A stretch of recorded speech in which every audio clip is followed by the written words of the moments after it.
but the sunlight hits. Good morning friends, welcome back to my channel. আশা করি সবাই তোমরা ভালো আছো। সকালবেলায় 9:45 বাজে। মামার সকালবেলায় আজকে স্নান টান করে একদম পড়তে যাওয়ার জন্য রেডি। সুন্দর আজকে শ্যাম্পু করে স্নান করে দিলাম। তুই শ্যাম্পু মাথাটা আঁচড়ালি আবার। চলো, আজকে সকাল থেকে আমাদের এটা কত কাণ্ড হয়ে গেল। মামাম তো পড়তে গেল, পড়ার থেকে এসেও পড়েছে, এসেও ড্রয়িং নিয়ে বসে গেছে। আমি পূজা দিচ্ছিলাম, মা আমাকে এসে বলছে যে নিচের ভাড়াটিয়ার ঘরে জল পাচ্ছে না, ট্যাঙ্কি চালিয়েছিল, জলের মেশিন চালিয়েছিল অনেকক্ষণ, কিন্তু তোমার পাম্পের জল উঠছিল না কোনো ইসেতে। তো মা আমাকে এসে বলছে ওরা জল পাচ্ছে না, একটু গিয়ে দেখ ট্যাঙ্কিটা ভরলো কি নাই জলের। তো আমি গেলাম, তো ওপরে আগেই কি যাব, আগে নিচে গেলাম যে মেশিনটা দিয়ে দেখি। তারপরে গিয়ে দেখলাম যথারীতি হাওয়া নিয়েছিল, ওটা ঠিক করলাম। ঠিক করার পরে তারপরে জল নর্মালি উঠছে, তো ওটা উঠলো এদিক দিয়ে। তারপরে আসলাম, খাওয়া দাওয়া হলো, সব কিছু কমপ্লিট করলাম। এবারে পূজা কমপ্লিট করেই গেছিলাম। তারপরে এখন মামাকে ফোন করলাম। মামার আজকে দাঁত তোলার কথা ছিল, মঙ্গলবারেই ডেট দিয়েছিল, বলেছিল যদি রোববারে সময় পায় তাহলে করে নিতে। তো রোববার দিন ফোন করলাম যে আসবে নাকি করে, ও বললো যে না আসবো না। আর মামাকে ফোন করলাম, মামাকে ফোন করে আমার ছোটোবেলার কথা মনে পড়লো। তোমার মামা খেতে বসেছে, রাইবাঘিনী গেছে মামার সাথে খাবে।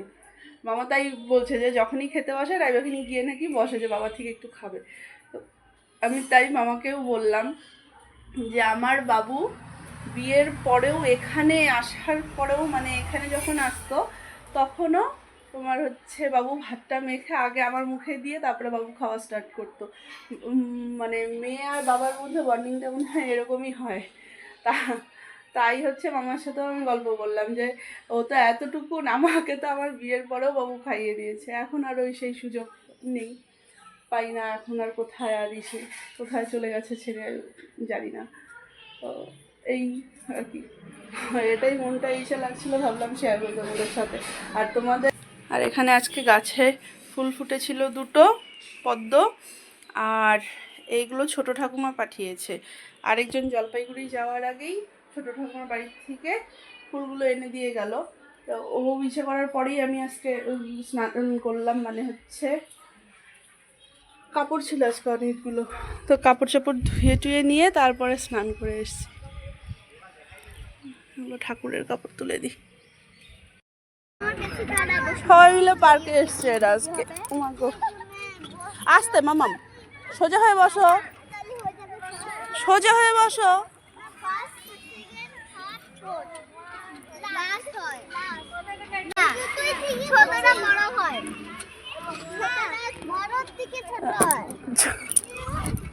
সোজা সোজা, হ্যাঁ ফাঁকাটা আমি উঠবো।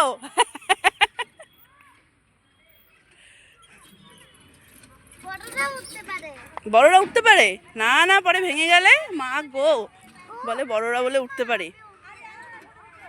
দাঁড়াও দাঁড়াও, স্লাইডার ভাঙা মামাম, স্লাইডার গুলো ভাঙা। ও এটাতে ঠিক আছে।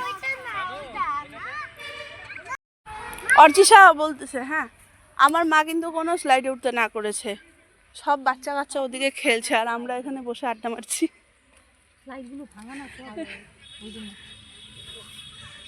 এটা মাম্পিদি, হ্যাঁ, আর সোমাদিকে তো সবাই চেনে। এই আমরা 3জন।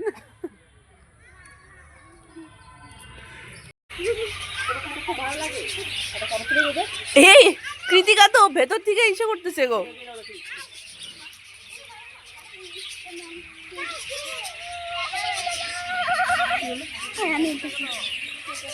কি হলো?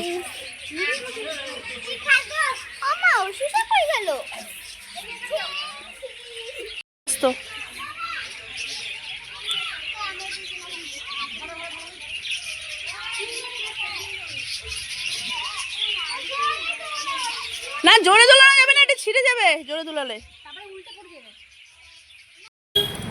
ওই দেখো অর্চিস আবার বলছে এখানে পা দিস না, কৃতিকাকে বলছে। আমরা সবাই মিলে পার্কের থেকে বেরিয়ে তোমার হচ্ছে চা খেলাম। চা খেয়ে এবার এসছি একটু দুর্গা মন্দিরে যাবো, ফুচকা খাবে সবাই মিলে একটু। আর এরা ওই তিনটা এসে করছে।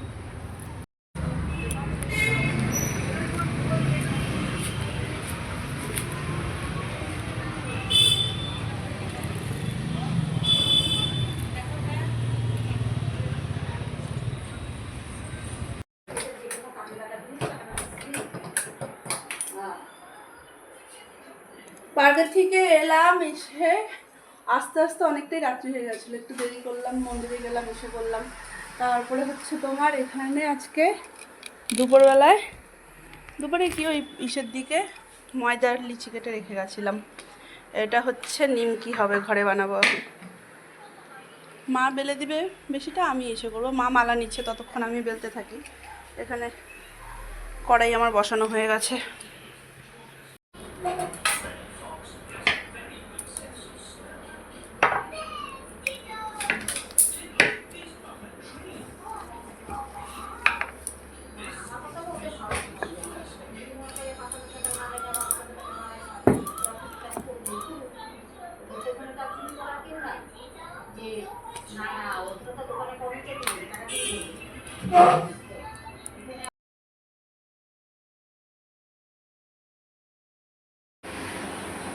বাস আমাদের নিমকির কারিগর বসে গেছে। মা হচ্ছে নিমকিতে এক্সপার্ট। এই দেখো মার হাতের বেলা। হ্যাঁ, আমি ওখানে কড়াই বসিয়ে দিয়েছি। আমি ভেজে দিতে পারবো, কিন্তু মা এই কাটিং দেখো মার।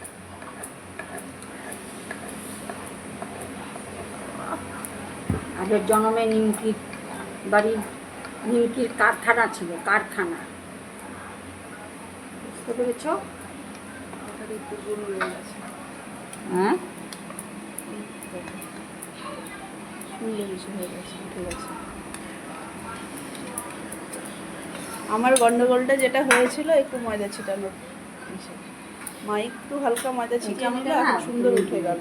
বেশি ছোট করে ফেলাইছি, আগাবো না দিনটা। পটাপট হয়ে যাবে, ছোট্ট ছোট্ট ছোট্ট ছোট্টগুলি পটাপট হয়ে যাবে। চলো মা এখানে গেলুক, আমি ওখানে কড়াইতে তেল দিই।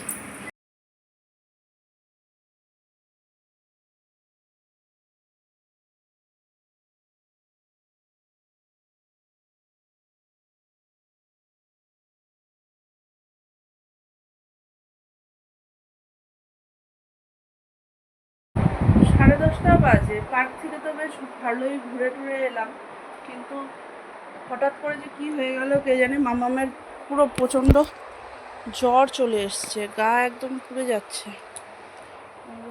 ওটার জন্য এসে করলাম থার্মোমিটারটা দিই। ঘুমালো আমার, তখনও জ্বর ছিল না, কিন্তু এখন এসে দেখছি হঠাৎ করে পুরো জ্বর চলে এসছে।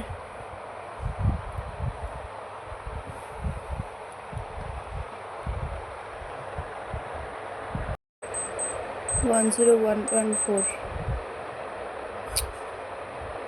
হঠাৎ করে সারা বিকাল ভালো ছিল, সন্ধ্যাও ভালো ছিল, বাড়ি আসার পরেও ঠিকঠাকই ছিল। 8:30টার দিকে টিভি দেখতে বসলো। টিভি দেখতে দেখতে বলো মা কম্বলটা দাও, ওয়েদার একটু ঠান্ডা ঠান্ডা পড়েছে, মাঝে মধ্যেই কম্বল নিয়ে শোয়।